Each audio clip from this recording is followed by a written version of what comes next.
Hey, Pete, North Las Vegas.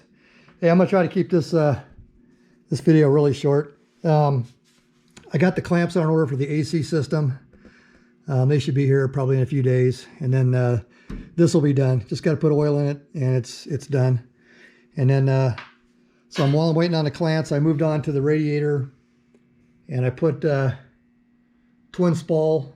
It's a BeCool radiator, and fits not too bad. It sits just a little bit tall, maybe about a 1/4 inch. This looks like it's going to fit. I just got to get the correct size rubber pads for the bottom and the top here. And then I think what I might do is end up making a spacer bar that fits underneath this, just so that it fits a little bit more flush and clamps the rubber saddles down a little bit more evenly. I did have one clearance issue, and that's when I pulled the radiator into the core support. This weld here was hitting the core support there, and it was hitting it over here.